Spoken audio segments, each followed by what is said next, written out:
యేసుక్రీస్తు నామములో బెతస్తా విడుదల పరిచర్ల తరపున మీకు ప్రేమపూర్వకమైన వందనాలు. ఈ దిన వాక్య ధ్యానము, దేవుడు కొంచెము కాలము మీరు శ్రమపడిన పిమ్మట తానే మిమ్మును పూర్ణులుగా చేసి స్థిరపరిచి బలపరచును గాక. పేతురు రాసిన మొదటి పత్రిక 5వ అధ్యాయం 10వ వాక్యము.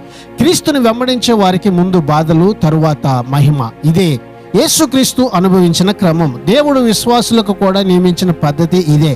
బాధలు, కష్టాలు అనుభవిస్తున్న మనతో దేవుడు ఏమంటున్నాడు అంటే, కీర్తనల గ్రంథం 66వ అధ్యాయం 12వ వచనం ప్రకారం, నరులు మా నెత్తి మీద ఎక్కునట్లు చేసితివి, మేము నిప్పులతోనూ నీళ్లతోనూ పడితిమి, అయినను నీవు సమృద్ధి గల చోటికి మమ్మల్ని రప్పించి ఉన్నావు. దేవుడు తన ప్రజల పట్ల తన ఉద్దేశం అంతా నెరవేరిన తరువాత తన ప్రజలకు గొప్ప దీవెనలను ప్రసాదిస్తాడు. మనము ఈ భూమిపై ఉన్నంత కాలము విషమ పరీక్షలు ఎడతెరిపి లేకుండా రావు. మనల్ని శ్రమలో ఎంతకాలం ఉంచాలో దేవునికి తెలుసు. అటు తర్వాత మనము పొందే గొప్ప ఫలితమే దేవుని నిత్య మహిమ. కనుక ఈ దిన నా వాక్యాన్ని బట్టి బాధలకు, శ్రమలకు భయపడకండి. కృపానిధి అయిన దేవుడు మిమ్మల్ని పూర్ణులుగా చేసి స్థిరపరిచి బలపరచును గాక. ప్రార్థన.